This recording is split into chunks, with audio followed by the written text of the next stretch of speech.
Welcome back to the Autoblog Podcast. I'm Greg Migliore. We have a great show for you this week. I'm going to bring in senior editor for All Things Green, Beltz Snyder, right now. What's going on, man? Hey, how's it going? It's officially summer, and it's finally a little less hot than it was all spring. Yeah, it's actually been pretty nice. It's almost like more of a spring-like summer, and we had kind of like a summer-like spring, I guess. That's Michigan. There you go. We've got a big show for you. We're going to talk about the Cadillac Lyriq, which John drove out in Utah, right?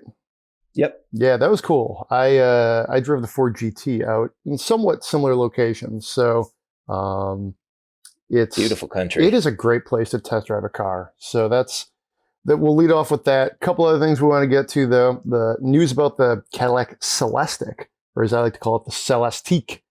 Kind of sounds like an old school luxury liner or something. This is actually their low volume sort of halo model. News this week that they're going to build it, hand build it kind of at the Warren Tech Center. John's actually seen it at the Tech Center, so we're going to talk about that a little bit. Drove the Lincoln Navigator for just a little bit. So hey, we're talking Cadillac. We might as well be thinking Lincoln as well.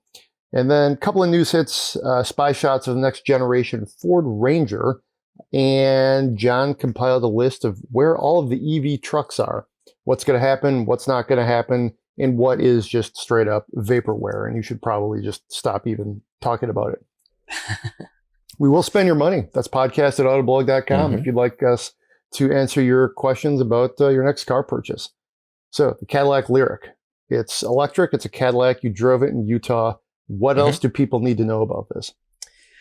Well, there's two versions. There's a rear-wheel drive and an all-wheel drive version. I only drove the rear drive, but it is Cadillac's first all-electric vehicle, and it's one of the first vehicles to use the GM Ultium electric powertrain technology. So it's got, a modular battery pack. In this case, it's pretty much half the size of the Hummer's pack. The Hummer pack is like two Lyriq packs stacked on top of one another. The rear drive just has one motor on the rear axle, and I found it was still pretty potent. Let's see, it's 340 horsepower, 325 pound-feet of torque. That gets 312 miles of driving range, which is pretty impressive. It doesn't feel slow at all. I'd say probably like we're talking like low to mid sixes for 0 to 60. It's just Cadillac did a bang up job with this thing. I think it looks nice on the outside, but it is absolutely drop dead gorgeous on the inside. Cadillac was sort of given free rein to sort of create new parts and things for the Lyriq. So there's really no GM parts bin stuff in there. It's all fresh for the Lyriq, and you won't see it in other brands. From what I understand, Cadillac will not be sharing these new bits and pieces with the other brands. You will see them in other Cadillac vehicles, though. So this is sort of a new, fresh slate design for Cadillac, and sort of an introduction to what they're going to be doing going forward. So on the interior, that means a massive attention to detail. Like every surface you touch has something interesting about it, whether it's the finish or the shape or the way it feels, the texturing, the patterns. And a lot of these little design elements are repeated in very sort of peculiar places. Like the little entry lights above the rear doors have the same pattern within them, like beneath the glass, same pattern that's on the rim of the cup holders and the rim of the rotary infotainment interface. That just sort of gets repeated in different spots. There's texture on the inside, like the barrel of the vents, something that you wouldn't really see unless you stuck your fingers in there, or if the light hit it just right. So there's this huge attention to detail. There's a lot going on with the lighting, both inside and out. It's got the light up emblem on the front, and when you approach the car, the grille lights up in like this almost smile pattern. Pretty warm greeting. And then there's very thin daytime running lights under the hood. And then there are vertical LED lights with the high beams integrated in along the sides of the nose of the car. Inside, you can, of course, adjust your ambient lighting to whatever color using the touch screen.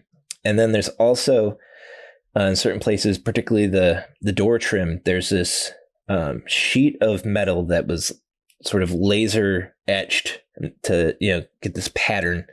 And then behind that is a very, very thin piece of metal, like almost a foil sort of thing. And then behind that is where the lighting is. So that light shines through that metal. It looks so cool. And there's just really nice. This had synthetic seating surfaces. They were smoother and nicer than most leather. There will be a Napa leather option. There are things like there's a drawer that pops out from below the center stack, and it's completely lined in like this blue leather. In this case, different trims will have different color schemes. But this was all, it almost looked like a jewelry chest.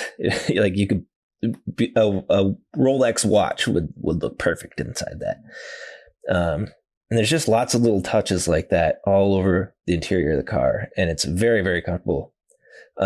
Also, driving it, not bad to drive. Like I said, it's not slow at all. It's not super quick, but it's plenty quick. And the acceleration is very, very smooth.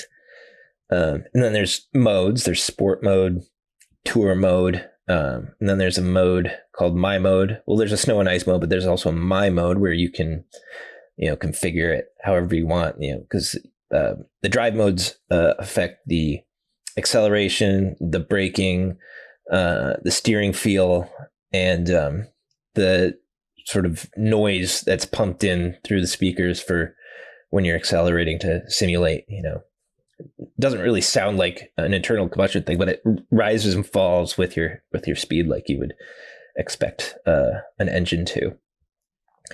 And yeah, just a really awesome car. Super quiet going down the road. Really, even on 22s, it rides very well. And they put accelerometers at each of the wheels to measure the frequency of the vibrations coming into the car from the road. And then it uses the sound system to predict what frequency of sound would come into the car, and it uses that to cancel it out. You don't hear anything coming from the speakers, but it does create a frequency that cancels out the frequency of the vibration coming into the car. So it's super, super quiet. And then it drives pretty well in the mountain roads. Of course, we were at 7,000 feet up in Park City, Utah, and electric motor has none of the problems that a naturally aspirated engine would. Trying to maintain speed at those elevations, and has actual one pedal driving. There's two levels of one pedal driving. One of them's more aggressive. And then like the Chevy Bolt, there is a regen on demand paddle on the back of the steering wheel. But instead of this just being like a click, it's pressure sensitive. So the harder you pull it, the more it brakes. It's like having another brake pedal, which was helpful going down hills and whatnot. And then, in the corners, the steering's real precise, and it's got a nice low center of gravity. So it feels pretty stable in the corners. I was really impressed with this car. It was really nice. And the interior is the big wow factor here. Yeah, it sounds like it. And it's been a while since Cadillac, I think, outside of the Escalade, has really had an interior where you were like, hey, it's in the discussion for being best in class. It feels like they've in some ways underachieved. They've had amazing engines. They've had, edgy design, whether you like it or not. It's been very edgy and, moving like the design forward. But it's been a while since they've had a winning interior. So I can't wait to get behind the wheel of the Lyriq. I think it looks great. I haven't driven it obviously, but seeing the pictures, all the specs, it all seems to be there. And it does seem to me like they're going for something that's like they want to be the best. They're going for a best in class execution, which the last time Cadillac did that, I would say they kind of went for it with the CT6. They were trying to pitch that as like a flagship, but it was also a little bit of an in-betweener. This seems like one where they really are just going for it. So that's exciting to see. Yeah, I felt like some Cadillacs in recent memory, the interiors haven't been great. That sort of changed over with the new Escalade. Yeah. But this is one that they should just be absolutely proud of. Yeah. It's a phenomenal interior. Yeah, very comfortable. It's also really roomy. Plenty of room to sort of sit behind my own seating position. There's a sizable cargo space. You're getting a lot of car for, what starts at about $62,000 for, the 2024 model. The 2023 is already sold out, and they're taking pre-orders for the 2024 now. How are they positioning this? It does look like it's a little bit off the ground, but you have those big 22-inch wheels. It's kind of, it's got this like very sleek design. What are they calling it, a crossover? I can't believe they wouldn't call it a crossover. Like, it looks like you sound like it drives like a car. What kind of a duck is this, I guess? No, it feels like a mid-size crossover. It feels, that pretty smack dab as that being the definition for it. Got it. In terms of, size and, the sort of position on the road. It definitely fits the mold. Yeah, it's looking at the pictures, that drawer is very cool. I could easily see like awesome. a Rolex or a Tag Heuer or something in there. And then below the center console, there's an open bin where you can stash a purse or something that's perfect size for that. And that's also got a little leather thing at the bottom to sort of protect whatever you put in there. Everything you touch is really nice to touch. Really good materials, lots of soft materials, lots of smooth materials, and not a lot of hard plastics. You're hard pressed to find them in there. I really like the kind of like raked roof line. It's almost got a little bit of like an X6 kind of look there, only better. I think it's really kind of tapered in the back. It's, Cadillac has had no problems with design for the last, I would say, 20 years, in my opinion. Some people thought some of the earlier CTSs were a little more aggressive. I've liked all of them for whatever time they've been in.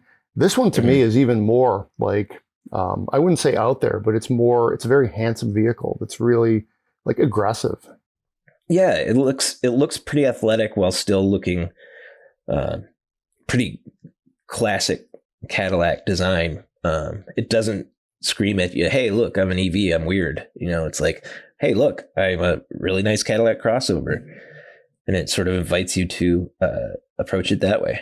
I bet you we will see a ton of these in Michigan. My question is will we see more of these on the coasts, across the country? I would like to think so, because to me, this seems like the kind of car that, and I've thought this about a lot of Cadillacs for quite some time. If people are willing to give them a chance, like, get out of your BMW and try the CT4 or the CT5. Don't buy what you've been buying for the last 30 years since Cadillac sort of ceded its dominance of the US market, and try some of these. And you will say these products are great. Because when I look at this looks like something you could see pulling up to a golf club in Napa or, Greenwich, Connecticut. Like, it's got that real, like, prestigious look. Yeah, it's totally setting the tone for what Cadillac is going to be doing from here on out. Speaking of the Cadillac Celestiq, the news in the last week was that they're going to hand build it at the tech center at a facility in Warren, Michigan. That's where General Motors does. It's like the headquarters of its engineering and development across the country. And it all happens, in Michigan. It's actually separate from the headquarters. Backstory, you might not know, they considered selling or sort of ending their lease. I guess they do own the Rensen, which is their world headquarters. and just moving it all to the tech center back during like the bankruptcy period. And I think some politics got in there. They were like, maybe that's not the right look. The government's, going to help you guys out, and we're going to close your headquarters. Long story short, they have a ton of space in Warren. So they do have a facility. They do have room to build this amazing sounding Cadillac that is, getting very bespoke treatment. It's going to be, this is a much different animal than the Lyriq. Let's put it that way. And you actually, by a little bit of a coincidence here, maybe not, you've seen it at a development day, like literally a week before the pandemic started. This is something you did.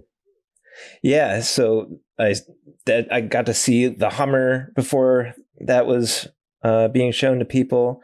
I got to see the Lyriq, as a show car with a complete interior then. And this Lyriq really stands up to that. And then, they unveiled the Celestiq to the scarce few of us that were there. And, they're saying it could cost $200,000, could cost well beyond $300,000 if it's optioned. But my gosh, it is a gorgeous vehicle. I was told by designers that the design for the Celestiq actually came before the Lyriq. So they had that all penned out ahead of time. And so they're taking their sweet time rolling this out, which I think, with the amount of care that they gave to the Lyriq, the Celestiq is just going to be incredible. What I saw, I didn't see the interior, just the exterior. And it was this really long, sort of fastback sedan, just very elegant, with some familiar, what is now familiar to us with the Lyriq, some of those elements like the lighting on the grille and whatnot. But yeah, that car is the Lyriq is like the appetizer for that main course, and I absolutely think that'll be the Celestiq will be, what basketball players show up to galas in or whatever. It's going to be a really, really nice vehicle, and all electric, of course. It's interesting. They make that's what they're going for. They a story we ran last week when they made the news, we quote an analyst who mentions this is the car that could again make Cadillac the choice of like royalty, really have that just like aspirational feel that is, and it's also not something that you can easily attain. That's where you're getting into like Ferrari and Lamborghini territory, where it's going to be considerably lower volume because it's a hand-built type of thing. It's going to be a true sedan in some form, or at least a car is how it's been positioned. According to what we know right now, they're going to spend $81 million to build this thing, or build the facility to build this thing. And we're looking at 400 per year. That's super low volume. That's less than most Ferraris. And seeing just really how intricate and detailed the Lyriq is, knowing that this is going to be, 5, 6, 7 times the price, and built by hand, and to be customized pretty much however the customer wants. It's going to really be something to behold, and it'll be rare that you actually get to see one on the road, but it will be an exciting thing to see. It's really Cadillac's coming back out and making its name, and polishing its image as what it will be a luxury EV maker, and the Celestiq will definitely be their crown jewel, so to speak. Cadillac trademarked Celestiq, Lyriq, Symbolic, Optic, and some other ones. We did this story a couple of years ago. So clearly there's a lot of space for them to expand the electric lineup. To me, this is like the electric sort of revolution could be the like something for Cadillac where they can get out in front of what other people are doing and really sort of try to maybe regain that, lead as far as luxury leadership, because right now they have more in the pipeline and ready to go at a high-end level than many of their competitors, and they're being more upfront about it. So, I mean, that's where, as you watch things change, people look around, they want a luxury electric vehicle. They want, something that's, aspirational. Well, what do some of the other makers have? Well, Mercedes does have the EQS. BMW's kind of dabbling more into electrics, but they've got some things in the works. Suddenly you look around and you're like, well, wait a minute, I could get the Lyriq next year. Like that kind of changes things. That's where maybe you pull some people out of their Lexus or, their Acuras or things like that. So, we'll see. We will see. So that's Cadillac. With that, we might as well just do a quick note on Lincoln, round out kind of this is really more the luxury section than the drive section, but a little bit of both. I did drive the Navigator for just a little bit. It was six figures, over 100,000, as you might expect. It was a lovely vehicle. It was one of those things where it's large. It's definitely that command kind of feel you get. It's exactly like what it's like to drive a Navigator. I think I liked it a little bit more than the Escalade I drove about a month ago with the Duramax diesel. I like the diesel in the Escalade, don't get me wrong. That also had Super Cruise, but I just like the vibe of the Navigator. It's got that Art Deco kind of thing going on that just, it feels very unique and special. I mean, it's definitely, it's imposing, it's cool. It's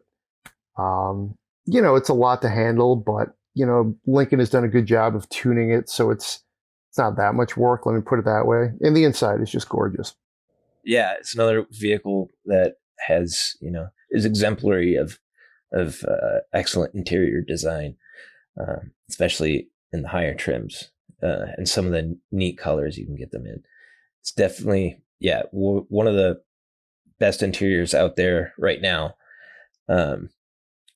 I also really like the exterior Agreed. of it. Yeah. It's I was at I was in Japan at the launch of the new gen Leaf several years back, and they had on one wall in their design center pictures with all these other competitors and notes on them from designers. And what they wrote next to the Navigator was soft blob with no details. Oh, wow. Okay. But I disagree. I mean, it's not a very intricate exterior design, but I think it's a good one. It doesn't have to be super detailed to be fancy. It's got, it's big and it's imposing, but it's still kind of graceful looking. This is another vehicle that ended up looking just like the concept. The concept wasn't too far out there. The wheels on the concept were wild at the time, but that's what that wheels ended up being on this. And now we're sort of used to that design. But yeah, it's another really nice vehicle.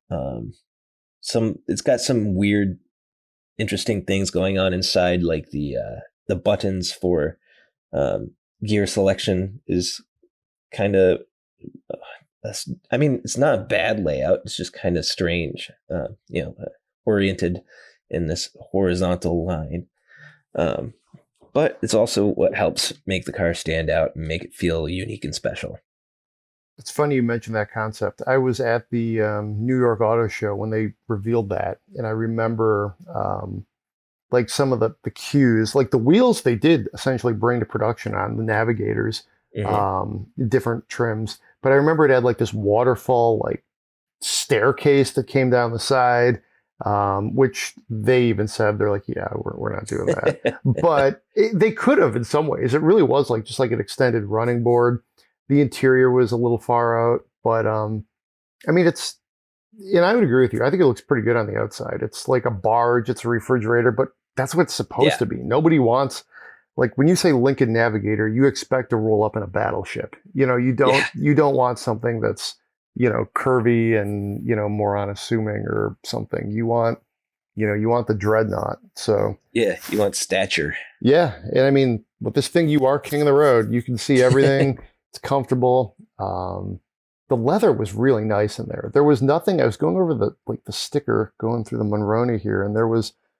I mean, it's just like normal leather, but it just, I don't know if maybe it was even a little broken in or something, but it was just so soft and such a good, comfortable interior.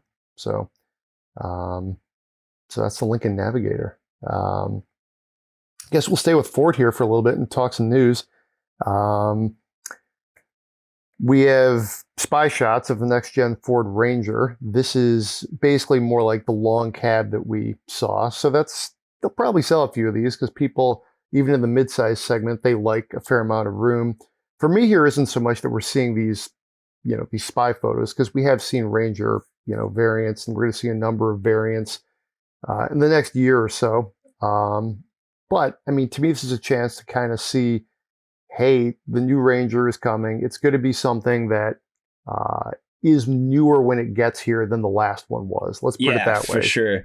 And I think that's good for Ford. I mean, the one that rolled up in 18, whenever that was, 18 or 19, that was like an old truck that was sold overseas, and it was new to us. And it soldiered on for a very long time. I think it's a good evidence of how you could keep rolling the ball out there and hoping it works. It still was very competitive. I mean, we said it was the best in our midsize truck comparison. Yeah, it's a great truck. Yeah. I'm really excited to see what the updated one has in terms of features. Just because Ford's got some, neat features that they can put in these things now. Neat technology, better infotainment. I don't know if they would offer Blue Cruise in this, but maybe. And then, some of the things that they've learned from Bronco, and maybe I would love to see a even more hardcore off-road version of this Ranger than the current generation. And I'm really curious. When Jim Farley said at the launch of the Lightning that they are working on another electric pickup, I am curious if the Ranger will have an EV version. I think they could do it. I don't know if they would do the Ranger or do a different truck entirely, but I think an electric Ranger would be a good move. I think doing an electric F-150 was a smart move because everyone's familiar with the F-150. Everyone loves the F-150. Slap an electric powertrain in it, make it super powerful, and keep those same customers who have been buying your trucks for years. I think they could make that same play with the Ranger, and they could lend it to Volkswagen to make an electric Amarok pickup too. Could sort of kill two birds with one stone with that, so to speak. But yeah, I'm really looking forward to seeing what sort of improvements they do to modernize this Ranger. Yeah, same. And I'm interested too if I could see them going in a different direction and electrifying the Maverick. I've driven the Maverick as a hybrid, and it's great. Part of me thinks that it'd be easier for them to get like range and just make it more of like an attainable electric vehicle in that smaller segment.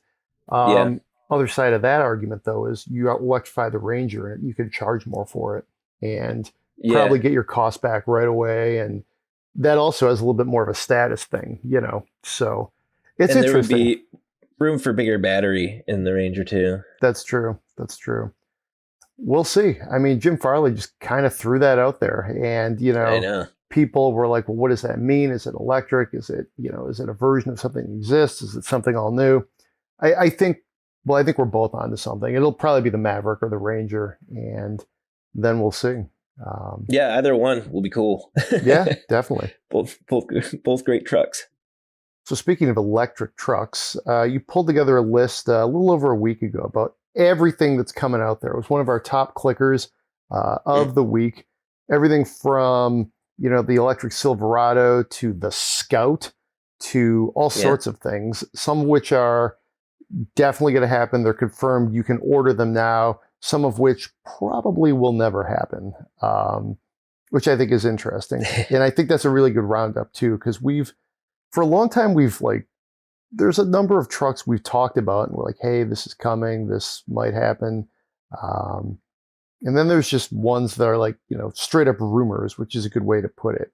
So, I mean, a Fisker electric pickup, that would be awesome. Yeah. They definitely showed one sort of in profile, in a picture of like their future product plans, under a cover. So I don't know if that was just sort of a stand-in or if they actually have maybe a design for it already. Who knows? So a couple, just picking apart your list here. One, I'm very excited about the electric Silverado. I think it looks better than the Lightning does. I think they did a good job of differentiating it and making it something different, maybe even cooler. I'm psyched about that. They sort of took the completely opposite track as Ford, where Ford made it just the same truck pretty much, but electric, whereas the Silverado EV is definitely different in terms of looks than the classic Silverado, which, I like both approaches. And I'm glad that not everyone is taking the exact same approach too. I mean, I really like the look of this Silverado EV. I like those sort of sail panels from the Avalanche. The mid-gate's a neat trick. That one's going to be a good one. And there's going to be a Sierra EV too. So they haven't showed us that, but they've confirmed it and teased it. So I'm curious to see, maybe the Sierra will be the one that sort of sticks to the pattern of the previous internal combustion version, while the Silverado is the one that takes a little bit of an adventure design wise. My thought with the Sierra was, I wonder what they'll do with that, because they could go pretty wild with the Sierra, because GMC has been kind of like, sometimes they have that like blocky, almost like transformer kind of look. I could see them doing a variety of things with that. So it'll be interesting to see how that plays out. There's some other things on here like the Scout, which I think is pretty cool. Yeah. I think that would be, you talk about electrification of the Amarok. Well, this is another electrified VW. I would be really interested in this. I think this is kind of a cool, kind of niche sort of thing. It looks fairly retro, which I think is kind of good. Volkswagen does have a ton of money. So if anybody's going to try and pull something back like this, they're the ones to do it. The problem is they don't tend to like they've really, I think, failed at making a lot of their cool things totally cross over outside of just like straight up greatest hits that they've already done. Mm-hmm. So I think the Scout could be pretty interesting. Yeah, and I like that there's going to be a pickup version and an SUV version. Yeah. And from the little design sketches that we've seen, the proportions are really neat, especially in the SUV. Sort of Bronco-ish. Reminds me of, the Scout that it's inspired by. It's interesting to me that this might be its own brand, like a sort of sub-brand. So we'll see what comes of that. I know Volkswagen dealers were kind of like, what the heck? What are you doing? You never told us about this. So it's still kind of unclear, the tack that Volkswagen's going to take with this. But either way, I'm excited to see the actual product when it comes out. A couple other ones here, just the sort of unnamed Toyota pickup that's electric. Mm-hmm. That's interesting. It looks like it's basically an electric Tundra, but more like the size of the Tacoma. Yeah, sounds like a pretty good idea. I think they're overdue for it. They're overdue for you a lot that there's of no launch EVs. date for it, which I think is, sometime between now and 2030. Okay, right. Take your time, but I mean, maybe we'll see something sooner. Yeah, when they trotted out all those different vehicles, those sort of different concepts a while back, a lot of them looked pretty good, and like they had been working on them for a while, pretty quietly apparently, but yeah, Toyo is way overdue to start producing some more EVs. So that'll be a good one. If they can make it look like the Tundra in sort of a Tacoma size package, that'd be great. Just actually give it a little more headroom than, than the Tacoma. Make the cabin a little more comfortable for the driver, but they've got room to do whatever with it. So I imagine it could be pretty successful. Yeah, sounds good. All right. So there's some things on here that we've charitably put, we don't know much about. Let me put it that way. It's unclear what's next. Things that fall into that category include more like the Lordstown Endurance, the Canoe Pickup, the Hercules Alpha, the Alpha Wolf. I mean, these are just like everything from companies that have thrown out a press release to companies that have thrown out a sketch to some have been actual concepts. But I mean, when you look at sort of the somewhere between the back markers and the vaporware and they're out there, but who knows what's going to happen. I mean, how do you kind of handicap those guys? Yeah, it's hard to tell. The Canoe seems like it could be a real thing, and I would love it to, because it's a very unique vehicle. It looks completely different than any other truck on this list.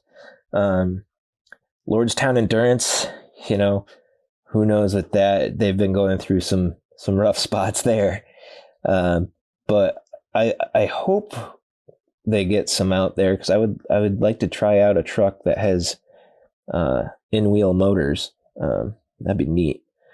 And then who knows with the Hercules Alpha and the Edison Future EF1. The coolest looking one on here, I think, is the Alpha Wolf. Yeah, for sure. And they've got different versions of that. They've got a single cab, but these are all sort of mock-ups. They're design bucks, really. So who knows if I would love to, like the other Alpha concepts we've seen. Their other EVs look really cool too. So I would love if Alpha was successful and these saw the light of day, but I'm not really going to hold my breath. Yeah, fair enough. Speaking of trucks, I'll throw some breaking news at you. Maybe you saw this in our Slack channel. Looks like the Nissan Titan could be dead. Ooh. Yeah, it's not an electric truck, obviously, which could be part of the problem. But sources tell Automotive News that they may pull the plug. Reading from their story for 2024 or 2025, Nissan spokesman says it remains in the showroom for the 2022 model year and beyond. I suppose the caveat there could be right now. Yeah.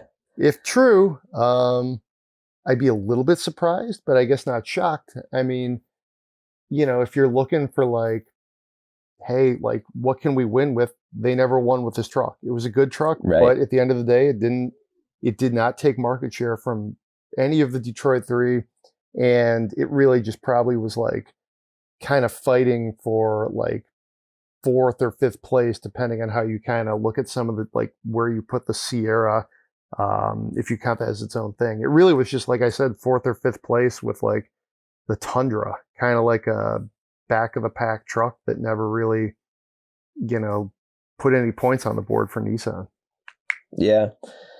Yeah, it'll be interesting to see what Nissan is up to in the coming years. They're one of those companies that's been kind of quiet lately.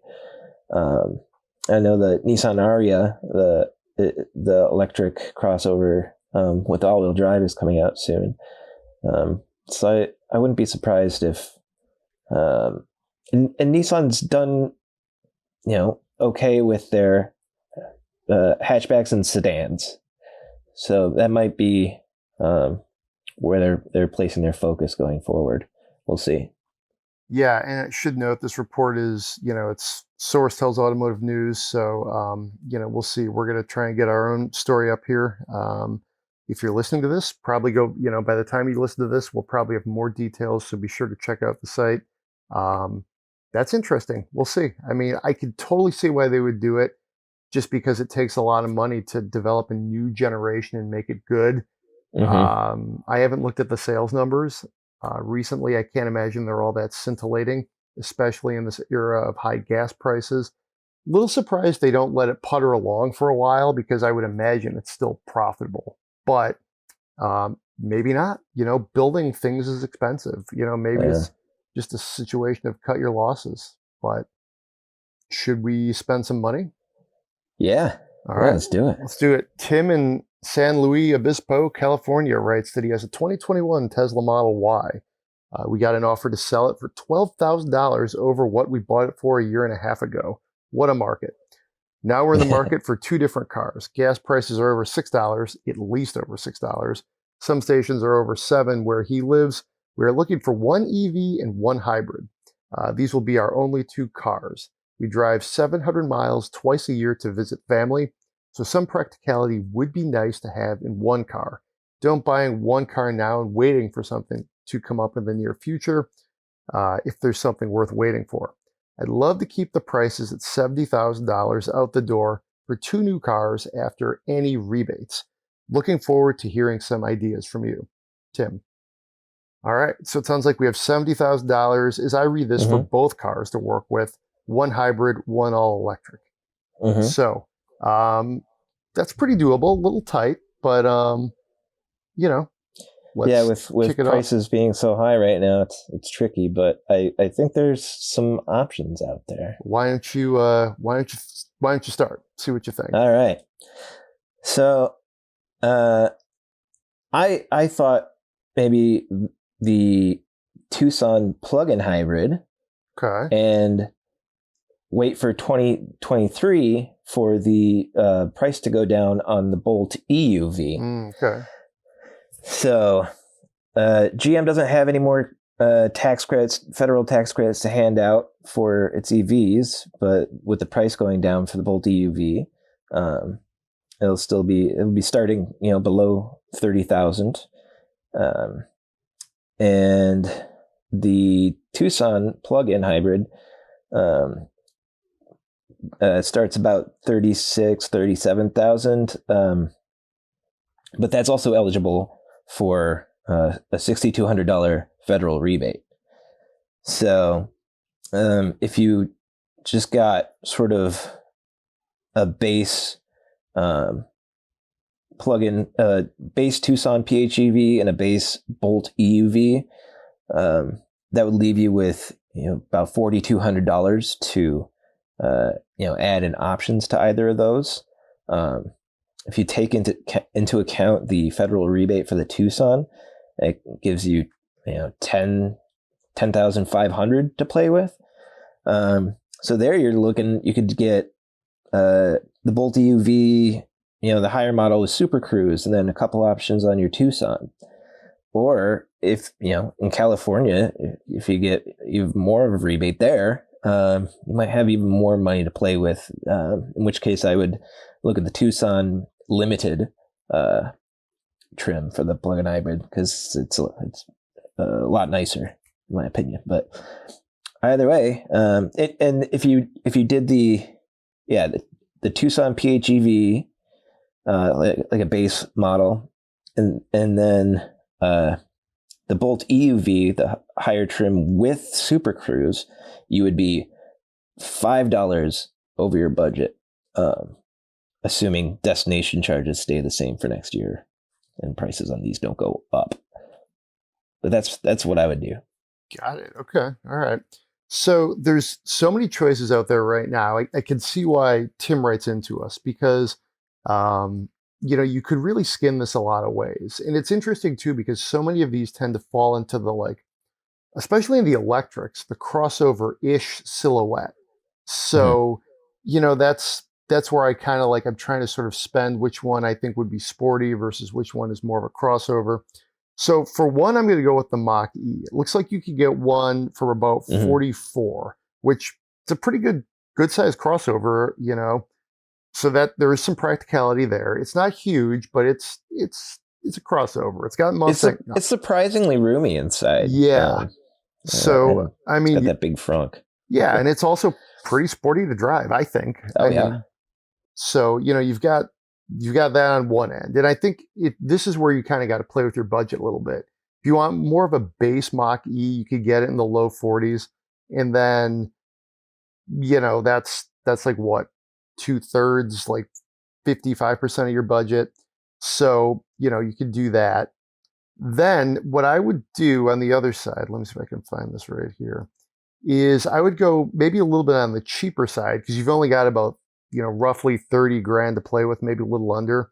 I would take a look at the Hyundai Ioniq. Like, it's just the plug-in hybrid, you could get it, and you could probably get a good deal on it because I believe they've already said that it's, I think they're going to kill it off. It sort of did its job as Hyundai's like first, not first, but one of its very significant plug-in hybrids. So you could probably get a pretty good deal on it like that. I've driven it and liked it, and I think it's a pretty solid car. So yeah, I'd pick it over the Prius. It's funny. I was looking at the Prius for a little bit, and I really was. To me, that was almost like the, like Coca-Cola or something. Like, you're not going to go wrong with it. It's just like the generic name brand. And I almost felt like, hey, if you're going to go like Mustang, well, maybe really go with like the Prius to go for that. But I think the Hyundai Ioniq is more fun to drive than the Prius is. So yeah, a little bit. Yeah. Yeah, that's how I would shake it up. If you want to go with variety or something different, you might look at the Ioniq 5, which this gets confusing. That's Hyundai's all-electric car. I can see why they're killing the Ioniq because I'm confused just saying that sentence. Yeah. It's going to cost you a bit more money. That's where you probably have to swap out the Mach-E. Maybe you don't want two Hyundais. Maybe you go with the Prius Prime in there. The Crosstrek hybrid is still out there, which a lot of people like that. That could be your cheap car, and then you go with the Ioniq 5. Or one that does kind of like, I'll throw this into the mix here, which kind of muddies the waters, but the Escape hybrid, that is, that's out there. You get a little bit of electric range. They're going to do a new model of the Escape coming up. So, which I think the current one looks pretty good. So you could kind of get that, and then you could get that for somewhat cheap. I believe that starts under 30 before incentives. So then you've got like 40 to go, maybe look at something else that might be a little bit more fun. So, but officially I would go with the Hyundai Ioniq and then the Mach-E. And apologies if my numbers don't quite add up there. But those are the two I would look at and then try to make the numbers work, I guess is what I would consider doing. Makes sense. Yeah. Yeah. The Mach-E is just super solid all around. It's cool design, fun to drive, and nice tech in it, and you kind of can't go wrong with it. It's just such a solid player. Cool. Sounds good. Anything we're missing here, you think? I think we covered it. There's a lot of different ways you could slice it. You go for the, a cheap hybrid and expensive EV, or the other way around. There's lots of sort of options. So if you want to sort of dial some of those in, send us another email. We're happy to sort of help narrow the field for you. All right, sounds good. Well, it's officially summer. What's your summer drink that you're drinking these days? I've been going back to the Tazo, like the passion fruit hibiscus iced tea. Very nice. It's very refreshing, and really good with some lemonade in it. If we're talking about beer, my sister just rolled through Wisconsin and got me some different beers from New Glarus, which is nice. Always really good. Sounds good. I've got. What about you? Well, I've been drinking a lot of just regular iced tea. So I've been doing that. And then if I have a beer, maybe tonight, I think I'm going to do a New Holland Tangerine Space Machine, which is a hazy IPA. Nice. It's just kind of a nice blend of, that hazy IPA, like rage that really, hung over the beer scene for a while. Pretty good. Oh, and my sister-in-law got my wife like a cocktail of the month subscription. Okay. So the last one we had was had like a root beer syrup with some sort of special bitters, and so we were making basically hard root beer and as a cocktail, and it was delicious. I think Portland Syrups is the name of the company.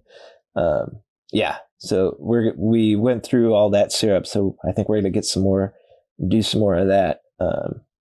Good thing to offer up alongside a Moscow Mule, both pretty easy and refreshing. That sounds perfect. The summer is the best time to kind of try some of those things out. So yeah, sounds good. Well, I think that's all the time we have. Send us your spend my monies at podcast@autoblog.com. If you enjoy the show, please subscribe to us. We're available on Apple Podcasts, Spotify, wherever you get your podcasts. Be safe out there. We'll see you next week.